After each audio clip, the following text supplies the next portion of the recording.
अस्सलामुअलैकुम वरहमतुल्लाहि ताला वबरकातुहू। मुहतरम नाजरीन और मेरे दोस्तों, उम्मीद है आप सब बाखैरियत और आफियत से होंगे। अल्हम्दुलिल्लाह, हमने जो सोचा है कि हर दिन कुछ ना कुछ मैसेज, कुछ ना कुछ मालूमात आप लोगों के साथ शेयर करेंगे, उसकी ये दूसरी वीडियो है। तो एक सीरीज़ शुरू करने का भी इरादा है, इंशाल्लाह बहुत जल्द आपको अनाउंस कर देंगे और उसके बारे में जो भी मालूमात होगी आपसे शेयर करेंगे। आज इस वीडियो में हम बात करेंगे एक मुसलमान कैसा हो, एक मुसलमान को कैसा होना चाहिए। तो आइए इस वीडियो को शुरू करते हैं। तो उम्मीद रखूंगा कि आप बगौर समाअत फरमाएंगे और हमारी बातों को समझने की कोशिश करेंगे। सबसे पहली बात कि हम मुसलमान हैं, अल्लाह ताला ने हम सबको मुसलमान बनाया है, तो इसके लिए हमें हमेशा शुक्र अदा करना चाहिए, चाहे वो नमाज के ज़रिए से हो, शरीयत पर अमल करके हो या किसी और तरीके से। मुसलमान वो है जो ईमानदार है, सच्चा है और अपने रसूल की बातों पर अमल करता है। एक नोट्स में आप लोगों के लिए लेकर आया हूँ, मैं वो पढ़ता हूँ, फिर आपसे बातें करूँगा, उसके साथ साथ आगे भी पढ़ूँगा, फिर बातें करूँगा, क्योंकि हम जो भी बात करेंगे आपके साथ अपनी जो मालूमात है वो तो करेंगे ही, उसके अलावा जो हम रिसर्च किए हैं आपके लिए वो भी आपके साथ शेयर करेंगे। तो ये वीडियो बहुत फ़ायदेमंद होने वाला है, तो आप गौर से समाअत फरमाइएगा। मुसलमान कैसा होना चाहिए? एक मुसलमान को चाहिए कि वो इस्लाम की तालीमात पर अमल करे और अपनी ज़िंदगी कुरान और सुन्नत के मुताबिक गुजारे। कुरान और सुन्नत के मुताबिक, ये जो कुरान है ना, इसमें दुनिया की सारी हिदायतें, सारी अच्छी चीज़ें बयान किया हुआ है। उलमा लोग फरमाते हैं कि कुरान में हर वो चीज़ है जिसके बारे में हम सोच भी नहीं सकते, जिसके बारे में हम फिक्र हमारे अंदर वो फिक्र होती नहीं है, उसके बारे में भी लिखा हुआ है। फिर जो हम सोचते हैं, जिसके बारे में हम जानते हैं, जिसके बारे में हम जानना चाहते हैं, वो सारी चीज़ कुरान में है।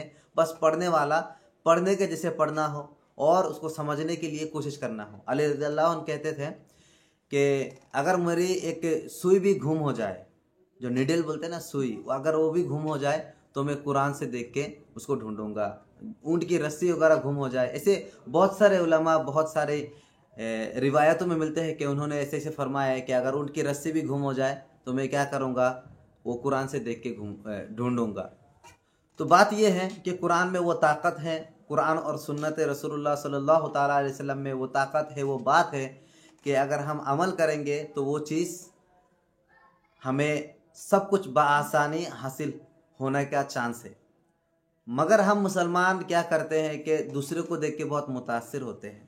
इसके वजह से हमारे ज़िंदगी में कुरान और सुन्नत की जो मतलब ज़रूरत है, वो ज़रूरत हमें नहीं हो रही है। आइए आगे देखते हैं कि सबसे पहली जो बात है वो ईमान है। वो भी ईमान किस पर? सबसे पहले अल्लाह पर ईमान लाना, उसके फरिश्तों पर ईमान लाना, उसकी किताबों पर, उसके रसूलों पर और क़यामत के दिन पर सच्चा यकीन रखना। क़यामत सच है, क़यामत के दिन हमारे साथ वो सारी चीज़ें का वो क़यामत के दिन हमारे साथ वो सारी चीज़ों का हिसाब लिया जाएगा जो हम दुनिया में करते थे। हम अच्छे अमल करते थे या नहीं, हम क्या करते थे, क्या जो रसूलुल्लाह सल्लल्लाहु अलैहि वसल्लम की जो शरीयत है, क्या हम उस शरीयत में पाबंद थे या नहीं। फिर किताबों पर ईमान लाना। आपको पता होगा आसमानी किताब 4 है, तो 4 किताबों में से जो हम पर नाजिल हुई है वो कुरान है, और ये कुरान पर हम भरपूर ईमान लाना है। चारों किताब के बारे में जानना, लेकिन ख़ास तौर पर कुरान में जो हिदायत दी गई है, जो तालीमात है, उस पर अमल करने की कोशिश करना। फ़राइज़ पर तो करना ही है। फिर फरिश्तों पर, फरिश्तों के बारे में बताया जाता है कि फरिश्ते हमें हमेशा देखते रहते हैं, निगरानी करते रहते हैं कि हम क्या कर रहे हैं, नहीं कर रहे हैं। अल्लाह ताला ने हमारे साथ ऐसे बहुत सारे फरिश्तों को फिक्स किया हुआ है कि जो फरिश्ते हमको सुनते हैं, जो फरिश्ते हमें देखते हैं, जो फरिश्ते हम क्या करते हैं, क्या नहीं कर रहे हैं, उस पर वो फैसला करते हैं, लिखते हैं। अल्लाह ताला ने फरिश्तों को ऐसे पावर्स दे के रखे हैं। और उसके साथ साथ कल जब हम इंतकाल हो जाएंगे, कब्र में जाते ही फरिश्तों का ही काम शुरू हो जाएगा। तो ये ऐसी बहुत सारी चीज़ है जिस पर हमें ईमान लाने की ज़रूरत है। मरना तो हक है, सबको मरना है, हर कोई मरेंगे, तो उसमें फरिश्तों पर भी ईमान लाना ये हम पर बहुत ज़्यादा ज़रूरी है। फिर क़यामत इनकार नहीं कर सकता। क्यों? क्योंकि क़यामत एक ऐसी हकीकत है जिस तरह दिन में सूरज तुलू होता है। क्योंकि अल्लाह ताला ने जो निज़ाम बनाया है, ये निज़ाम में वैसे हर चीज़ गवाही देती है कि ये तो कुछ नहीं है, ये धोखा है। क्योंकि किसी इंसान को अल्लाह ताला ने बहुत ज़्यादा माल और दौलत दिया है, लेकिन उसको एक सुकून नहीं दिया है। अल्लाह ताला ने आलिमों को कम पैसे में गुजारा करने का बहुत ज़्यादा तौफीक दिया है, लेकिन बड़े बड़े लोग जिनके पास करोड़ों रुपया है वो गुजारा नहीं कर पाते। जो भी हो, ऐसे बहुत सारी बात है। ईमान लाना, अपने ईमान को मजबूत करना। अल्लाह ताला हम सबको अपने ईमान पर अमल करने की, अल्लाह पर अमल करने की, अल्लाह की बातें सुनने की और तमाम ज़रूरियत जिस पर ईमान लाना हम पर वाजिब है, ज़रूरी है, अल्लाह ताला उन पर ईमान लाने की तौफीक अता फरमाए। फिर इबादत। अब इबादत में क्या है? जैसे हम लोग को पता है बुनियल इस्लाम अला खम्स, अल्लाह ताला के जो दीन है, अल्लाह ताला का जो दीन है इस्लाम, वो 5 चीज़ों पर मुनहसिर है। एक क्या है? कलिमा, जो ईमान के लिए हम बात कर चुके। फिर नमाज। अब नमाज, रोज़ा, हज, ज़कात। नमाज, रोज़ा, हज, ज़कात, तो इनमें से सबसे ज़्यादा ज़रूरी चीज़ क्या है? यह है नमाज। क्यों? क्योंकि नमाज जन्नत की चाबी है। अस्सलातु मिफ्ताहुल जन्नह, नमाज क्या है? जन्नत की चाबी है। फिर रोज़ा, ज़कात और हज जैसे फ़राइज़ को बजा लाना है। आप अगर नमाज नहीं पढ़ते हैं, हज करते हैं, रोज़ा रखते हैं, उनका सवाब आपको ज़रूर मिलेगा, लेकिन नमाज की जो बुनियादी बातें हैं, नमाज में जो सीखने की बात है, नमाज हमें डिसिप्लिन बनाता है। क्योंकि दिन में 5 वक्त की नमाज है, और ये नमाज अगर आप एक वक्त की नमाज पढ़ेंगे तो 10 फ़र्ज़ का सवाब मिलेगा। और ये सवाब अलग अलग वक्त पर, अलग अलग जो हदीस में, फिर कुरान में जो बयान किया गया है, ये सब में अलग अलग सवाब है। अगर आप ऐसा अमल करने लगेंगे तो फिर आप बेहिसाब सवाब हासिल कर सकते हैं। जब रसूलुल्लाह सल्लल्लाहु ताला अलैहि वसल्लम मेराज में गए थे, तो उनको जो सबसे बड़ा तोहफा दिया गया था अल्लाह के तरफ से, वो है नमाज। और वो नमाज 50 वक्त का नमाज दिया गया था। फिर उसमें जो वाक़या है, इंशाल्लाह किसी दिन मौका मिला तो वो वाक़या बयान करेंगे। आप लोग भी सुने होंगे कि अल्लाह ताला ने रसूलुल्लाह सल्लल्लाहु अलैहि वसल्लम को 50 वक्तों की नमाज कम कर दिए, 5 वक्तों में किए, लेकिन सवाब 50 वक्त का ही मिलेगा। सुबहान अल्लाह, कितनी अच्छी बात है कि हमें अल्लाह ताला ने हर तरह से सवाब देने का जो एक मतलब ज़रिया है वो बना के रखे हुए हैं। बस हम मुसलमानों को चाहिए कि हम नमाज़ पढ़ें और उस पर अमल करें और वो सवाब हासिल करें। फिर रोज़ा। रोज़ा रखने से हमारे ज़िंदगी में बहुत सारी ऐसी बीमारियां होती है जो हर साल, सालों साल हम खाते रहते हैं। फिर बचपन से खाना शुरू होते हैं, हर दिन खाते हैं, महीना खाते हैं, साल भर के खाते हैं, फिर इंतकाल होने से पहले तक भी खाते हैं। लेकिन कुछ वक्त ऐसा भी होना चाहिए हमारे ज़िंदगी में कि हम भूख को एहसास कर सके। लोगों, जो गरीब लोग हैं, जो ज़्यादा खा नहीं पाते हैं, जिनको खाना नसीब नहीं होता है, वो भी क्या है, भूख को एहसास करें उस सबक के लिए। उसके अलावा रोज़ा क्या है? अल्लाह ताला के लिए है। अस्सौमु ली व अना उज्ज़ा बिही, अल्लाह ताला फरमाता है कि सौम, जो रोज़ा है वो मेरे लिए है और उसका जज़ा मैं ही दूंगा। तो इसी तरह बहुत सारे फजीलत है। अल्लाह ताला अपने बंदों को जन्नत में लेना चाहता है, किसी ज़रिए से उसको जन्नत तक पहुंचाना है, तो उसके लिए कुछ इम्तिहानात, एग्ज़ाम्स रखे हुए हैं। अल्लाह ताला हम सबको उन तमाम इम्तिहानात में जो अल्लाह ताला की तरफ से हम पर दिए गए हैं, उन पर अमल करने की और उन पर कामयाबी मिलने की तौफीक अता फरमाए। फिर उसके साथ ज़कात। ज़कात एक ऐसी चीज़ है कि आपके ऊपर वो ज़कात फ़र्ज़ किया गया है। अल्लाह ताला ने आप पर ज़कात फ़र्ज़ किया हुआ है, तो ज़कात में आप क्या करना है, बहुत एक छोटा सा हिस्सा आपको दूसरे को लिए देना है, गरीबों में देना है। इंशाल्लाह ज़कात के बारे में भी एक अच्छी वीडियो बनाएंगे, आपको उसके बारे में देंगे इंशाल्लाह। ये जो सीरीज़ है, ये बहुत ही खूबसूरत सीरीज़ होने वाला है। हर दिन मतलब इस्लामी मालूमात देंगे। उसके अलावा भी एक नई सीरीज़, जिसके बारे में हम शुरू में बताए हैं कि कुरान को लेकर एक सीरीज़ हम लाने वाले हैं। इससे पहले वाले वीडियो में भी बताए हैं और अभी भी बता रहे हैं, तो वो ज़रूर होगा। फिर इसमें नमाज, ज़कात, हज, ये सब की बात हर दिन कुछ ना कुछ आपके साथ शेयर करते रहेंगे। आप लोग मेरे चैनल के साथ जुड़े रहिएगा। फिर उसके बाद हज करना। हज उन लोगों के लिए है जिनको अल्लाह ताला ने बहुत ज़्यादा माल और दौलत दिए हैं, बहुत ज़्यादा उनको मौका मिला है अल्लाह ताला के घर के ज़ियारत करने का, तो ये सब चीज़ उन लोगों के लिए है जिनको इस्तिताअत मिली है। आपको नहीं है तो आप क्या करें, जो रोज़मर्रा ज़िंदगी में नमाज़ पढ़ने के जैसे, या तो ज़कात दे सकते तो ज़कात देना, अच्छे अखलाक करना, और इसके बाद जो इस्लाम में सबसे ज़्यादा अमल करने वाली और देखे जाने वाली चीज़ है वो है क्या है, अखलाक। अखलाक में क्या है, सच बोलना, फिर अमानतदारी करना, वादे पूरा करना। जो हम वादे करते हैं ना लोगों के साथ के फला कर दूंगा, फला करूंगा इंशाल्लाह, आप टेंशन ना करो, आप मुझे थोड़ा कर्जा दे दो, मैं आपको फला महीने के 1 तारीख को दे दूंगा। तो इस तरह बहुत सारे लोग वादा करते हैं लेकिन वो सच्चा नहीं होता, वो धोखा देते हैं, झूठ बोलते हैं। झूठ बोलना इस्लाम में हरगिज़ हरगिज़ जायज़ नहीं है। ये तो एक ऐसी चीज़ है ज़िंदगी में, अगर हम सच्चे रहेंगे ना तो सुकून मिलेगा। झूठ बोलने से कल्ब में एक काला जैसा धब्बा पड़ जाता है, जिसके बाद हमको सुकून जो चीज़ है ना वो हमारी ज़िंदगी से गायब हो जाती है। इंशाल्लाह झूठ के बारे में भी आगे बताएंगे, तो आप जुड़े रहिएगा। ये जो बातें हैं आपको समझने की ज़रूरत है। झूठ बोलना बहुत बड़ा गुनाह है। तो इंशाल्लाह अल्लाह ताला से दुआ है कि अल्लाह ताला हम सबको सच्चा रहने की और सच्चा होने की तौफीक अता फरमाए। और उसके साथ सब्र करना, इन्नल्लाहा युहिब्बुत तव्वाबीन व युहिब्बुल मुतत्तहिरीन, इस तरह के इन्नल्लाहा मअस साबिरीन जैसे आयत वगैरह, मतलब अल्लाह ताला पाक जो रहता है उनके पसंद करता है और तौबा करने वालों को पसंद करता है। ये आयत बहुत मशहूर है। उसके साथ इन्नल्लाहा मअस साबिरीन, और अल्लाह ताला सब्र करने वालों के साथ है। तो ये भी आपको समझ में आया होगा कि सब्र करना बहुत बड़ी बात है।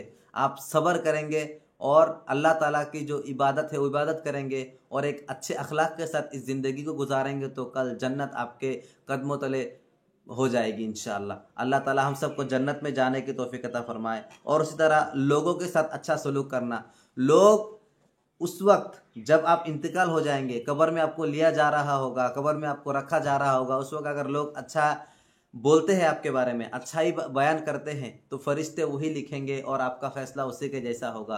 आप कितने ही अच्छे हो लेकिन आप छुपके छुपके या तो रात के अंधेरी में या ऐसे लोगों के साथ जुल्म करते थे, तो उस वक्त जब फरिश्ते हिसाब लेने के लिए आएंगे, फरिश्ते जब देखने आएंगे कि ये मर गया है, ये तो अब कब्र में जाएगा, इसके बारे में इसके गांव वाले, इसके अहलो याल, इसके ख़ानदान वाले क्या कहते हैं, तो वो लिखा जाएगा। वो बहुत बड़ा, मतलब बहुत बड़ा फैसला होगा आपके उस बातों पर कि आप कैसे थे। अल्लाह ताला हम सबको लोगों के साथ अच्छा सलूक करने की तौफीक अता फरमाए। और उसके साथ अदल और इंसाफ बहुत ज़रूरी है। कोई हमें भरोसा करता है कि हम इंसाफ करेंगे, दो लोग आए झगड़ा करते हुए, एक मेरा रिश्तेदार था, दूसरा दूर का आदमी था, तो हम इंसाफ नहीं करके रिश्तेदार की तरफ जो फैसला है वो कर दिए, या एक ताकतवर था, पैसा वाला था, तो उसके साथ हम अच्छा सलूक कर दिए और उसको उसका तरफ फैसला को मोड़ दिए, हालांकि गरीब क्या सही था। अगर इस तरह का हम करेंगे तो अब भी हम क्या है, जन्नत में जाने का हकदार नहीं होंगे और जहन्नम में जाएंगे। तो अल्लाह ताला से दुआ है कि अल्लाह ताला हम सबको अदल और इंसाफ से काम लेने की तौफीक अता फरमाए और अदल और इंसाफ करने की तौफीक अता फरमाए। और उसके साथ इल्म दीन का इल्म हासिल करना और उस पर अमल करना बहुत ज़रूरी है। अगर दीन का इल्म हम हासिल नहीं करेंगे, ये जो मैं आपसे बात कर रहा हूँ, ये मेरे को तौफीक मिली है कि मैं आपसे बात कर पा रहा हूँ, वरना मेरी क्या औकात है। अल्लाह ताला ने अगर हमें तौफीक नहीं दिया हो तो हम फिर कैसे आपके साथ बात करेंगे। जो बात करने का जो स्टेज मुझे मिला है, जो प्लेटफॉर्म, जो यूट्यूब में अब मैं बात कर रहा हूँ, फेसबुक में मैं बात कर रहा हूँ, या किसी भी सोशल मीडिया में बात कर रहा हूँ, ये अल्लाह ताला की तरफ से तौफीक है और आप लोगों की मोहब्बत है। तो इस मोहब्बत को आगे बढ़ाते हुए ज़रूर इस वीडियो को आगे तक शेयर कीजिएगा और सब्सक्राइब भी कीजिएगा, फॉलो भी कीजिएगा। तो ये एक प्लेटफॉर्म है। और फिर जो मुझे आलिमियत के लिए, फजीलत के लिए बहुत सालों तक पढ़ने का मौका मिला, पढ़े, बहुत सारी किताबें पढ़े, कुरान हदीस, और तरह तरह के उस असातिज़ा से मिले, उस्ताद लोगों से मिले, उसमें बहुत कुछ सीखने को मिला है। तो वो चीज़ आपसे शेयर करता रहूँगा, आप लोग मेरा साथ दीजिएगा। फिर उसके साथ दावत, लोगों को अच्छाई की तरफ बुलाना और बुरे कामों से रोकना।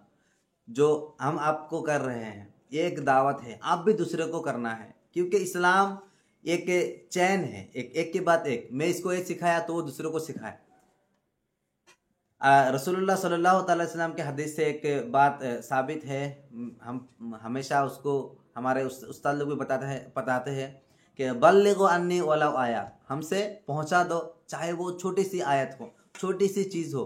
मुझसे यानी मैं आपसे को जो सिखा रहा हूँ, इससे अगर आपको कुछ सबक मिला है, आपको सुनने में अच्छा लगा है या आप कुछ सीख पाए हैं, तो आप दूसरे को ये बात बताइए कि नमाज़ पढ़ना चाहिए, नमाज में इतना सवाब है, और ज़कात देना चाहिए, हज करना चाहिए। तो ये सब चीज़ क्या है, हमारे लिए ज़रूरी है। अगर हम नहीं करेंगे तो फिर दावत की जो एक अहम जो जिम्मेदारी हम उम्मत मोहम्मदिया को मिली हुई है, उससे हम क्या रहेंगे, दूर रहेंगे। अल्लाह ताला हम सबको दावत करने की तौफीक अता फरमाए। फिर उसके बाद इत्तिहाद। आज मुसलमानों के दरमियान इत्तिहाद की बहुत कमी है। सारे जहां में कि यहूदी हो, नसारा हो, या हिंदू हो, या कोई भी ज़ात हो, कोई भी धर्म हो, उनके दरमियान एक एकता की जो असली चीज़ है वो पाई जाती है। किसी ना किसी चीज़ पर क्या है, वो इत्तिहाद कर लेते हैं। हम मुसलमानों में भी ऐसी चीज़ है कि नहीं, कि मैं ऐसा नहीं कहूँगा कि नहीं है, ऐसी चीज़ है कि जहाँ वो इत्तिहाद कर लेते हैं, लेकिन हमेशा इत्तिहाद होने की ज़रूरत है। हर चीज़ पर इत्तिहाद होने की ज़रूरत है। अल्लाह ताला के नाम पर, रसूलुल्लाह सल्लल्लाहु अलैहि वसल्लम के नामों पर अगर कोई गुस्ताखी करे, उसका मुंह तोड़ जवाब देना ज़रूरी है। हर कोई इस्लाम के लिए, इस्लाम के आबरू के लिए, इस्लाम की इज़्ज़त के लिए खड़ा रहना ज़रूरी है, और इस्लाम के हक़ के लिए आवाज़ उठाना ज़रूरी है। लेकिन हम क्या कर रहे हैं, हम एक दूसरे का इख्तिलाफ़ करते हैं, हम एक दूसरे को मारते हैं, एक दूसरे की बुराई करते हैं, और तरह तरह के फ़िरक़ों में बटे हुए हैं। जो हक़ है अहले सुन्नत वल जमात, ये जो हक़ है ये उस हक़ की तरह है कि जिसके बाद कोई हक़ ही नहीं। मतलब एक ऐसी हकीकत है जिस तरह दिन में सूरज उगता है, अल्लाह एक है, और रसूल सल्लल्लाहु अलैहि वसल्लम हमारे लिए आखिरी नबी है। तो रसूल सल्लल्लाहु अलैहि वसल्लम का जो रास्ता है ना, यही वो अहले सुन्नत वल जमात का रास्ता है जिस पर हम सबको रहना है। अगर हम किसी के धोखे से, किसी और फ़िरके में बटे हुए हैं, किसी और चीज़ों में बटे हुए हैं, तो उससे बाज आकर हम शरीयत के मुताबिक अमल करना और अहले सुन्नत वल जमात के हिसाब से चलना, उनके जो बड़े बड़े आलिम हैं उन आलिमों को मानना, उनकी किताबों को पढ़ना। अल्लाह ताला से दुआ है कि अल्लाह ताला हम सबको अहले सुन्नत वल जमात के साथ चलने की तौफीक अता फरमाए। और उसके साथ आगे और भी चीज़ बताकर इंशाल्लाह जल्द ख़त्म कर देंगे। और भी एक चंद बातें आप समाप्त फरमा लीजिए। तवक्कुल करना, हर हाल में अल्लाह ताला पर भरोसा करना। अगर अल्लाह ताला पर हम भरोसा नहीं करेंगे तो फिर, और उसके बाद तवक्कुल करना यानी अल्लाह ताला पर हर वक्त हमेशा भरोसा करना। अगर हम भरोसा नहीं करेंगे तो फिर हमारे ज़िंदगी में क्या ही जो मकसद है, क्योंकि अल्लाह ताला ने हम सब का जो रिज़्क़ है वो पहले से लिख के रखा है, और उसमें हम दुआ करके उसको क्या कर सकते हैं, इम्प्रूव कर सकते हैं, बढ़ा सकते हैं। क्योंकि अल्लाह ताला ने एक ज़रिया ऐसा रखा है कि अगर हम दुआ करेंगे तो अल्लाह ताला मेहरबान है, हर चीज़ पर कादिर है, वो हमारे जो तकदीर है वो भी बदल सकता है अगर अल्लाह चाहे तो। क्योंकि अगर दुनिया में ऐसी कोई चीज़ है जो आपका लिखा हुआ चीज़ है ना, और जो आप दुआ करेंगे ये भी खुदा के क्या है, किताबों में लिखा हुआ है, खुदा ने जो हमारे लिए फैसला किया है उस पर लिखा हुआ है, तो हम दुआ करेंगे तो ये चीज़ फैसला हो जाएगा। तो हमेशा ये कि हम हमेशा दुआ करें और हमारी जो बुरी हालत है उससे बचने की, उससे उभरने की तौफीक हमें मिले, इसके लिए हमको कोशिश करना चाहिए हमेशा। फिर शुक्रिया अदा करना। अल्लाह ताला के जो दीन है उसमें एक बड़ी चीज़ है क्या, शुक्रिया अदा करना। लाइन शकरतुम लाज़िदन्नकुम, अगर तुम शुक्रगुजार होंगे तो तुमको हर चीज़ पर ज़्यादा से ज़्यादा मिलेगी, तुमको हर चीज़ पर वो चीज़ मिल जाएगी जिसकी तुम उम्मीद नहीं रखते थे। जैसे कि एक आदमी नमाज़ पढ़ता है और अल्लाह ताला का शुक्रिया अदा करता है, और वो 10 रुपया कमा रहा है, तो शायद अल्लाह ताला उसके कमाई में 20 रुपया की बरकत दे देगा और ज़्यादा बरकत दे देगा। एक वो 5 वक्त की नमाज़ पढ़ता है तो अल्लाह ताला उसको इशराक या ज़ुहा या तहज्जुद पढ़ने की क्या है तौफीक दे देगा। मतलब हम जो भी कर पा रहे हैं उस पर क्या अल्लाह ताला की शुक्रिया अदा करना है। मैं भी अल्लाह ताला का शुक्रिया अदा करता हूँ कि आप लोगों के साथ बात करने का मौका मिला। ये बहुत बड़ी बात है, क्योंकि लोग बात नहीं कर पाते, किससे बात करेंगे, क्या बात करेंगे, लोग सुनना ही नहीं चाहते एक दूसरे को। अगर आप भी आज मुझे सुन रहे हैं तो इसका सिर्फ एक ज़रिया है, सिर्फ ये वो है अल्लाह और रसूल की मोहब्बत। क्योंकि आपने मुझे देखा, जो मेरी लिबास है या जो मैं बात करता हूँ हमेशा इस्लाम के लिए बात करता हूँ, अपने मफाद के लिए कुछ नहीं कहता। तो ये जो चीज़ है तो ये अल्लाह से आपको जुड़ता है, अल्लाह के रसूल से जुड़ता है। मैं कौन होता हूँ आपको ये करने वाला, मेरे अंदर वो ताकत है क्या कि जिससे मैं आपको इन्फ्लुएंस कर सकूँ, अगर अल्लाह ताला ने उस पर आपको आपके दिल में मेरे लिए जगह नहीं रखे तो। अल्लाह ताला हम सबको जन्नत में जाने की तौफीक अता फरमाए और इस्लाम के जो ज़रूरियात है उस पर खड़े उतरने की, उस पर जो चीज़ हमें करना चाहिए वो सब चीज़ करने की तौफीक अता फरमाए। फिर उसके साथ मैं लास्ट एक बात बताकर ख़त्म करता हूँ, वो है तौबा। मुसलमानों के लिए ज़रूरी है कि वो हमेशा तौबा करें, क्योंकि तौबा करने से हमारा दिल हल्का होता है। तौबा करने से हमारे गुनाह सब कुछ माफ़ किए जाते हैं। अगर हम जहन्नुम में जाने का फ़ैसला भी हो गया तो अल्लाह ताला से अगर गिरियाजारी करके रोकर अगर हम दुआ करेंगे तो अल्लाह तबारक व तआला हम सबको माफ़ करके जन्नत में दाखिल कर देगा। ये अल्लाह ताला की मेहरबानी है कि अल्लाह ताला ने हमेशा हमारे लिए तौबा के दरवाज़ा खोल के रखे हैं, और जिस दिन बंद हो जाएगा उसके बाद तौबा करके कोई फ़ायदा नहीं होगा। मेरे दोस्तों, मेरे यारों और मेरे मुसलमान भाइयों, और अगर कोई माँ बहन मेरी इस वीडियो को देख रहे हैं तो आपको मैं गुजारिश करता हूँ कि आप अपने ज़िंदगी को सुधारें और तौबा करें, और एक मुसलमान कैसा हो और किस तरह होना चाहिए उसके लिए आप कोशिश करें, अपने बच्चों की तरबियत करें और ख़ुद को भी इबादत के साथ और अल्लाह और उसके रसूल के साथ जोड़ने की कोशिश करें। अल्लाह ताला से दुआ है कि अल्लाह ताला हमें सुनने और सुनाने से भी ज़्यादा अमल करने की तौफीक अता फरमाए। आज हम इस पर जितनी भी बात सुने हैं, अल्लाह उन पर भी भरपूर अमल करने की और उनसे जो अच्छी सीख है वो हमारे अंदर भी होने की तौफीक अता फरमाए। अल्लाह ताला आप सबको अच्छा रखे, और आप मेरे लिए भी दुआ कीजिएगा। खुदा हाफिज़। अस्सलामु अलैकुम व रहमतुल्लाहि ताला व बरकातुहू।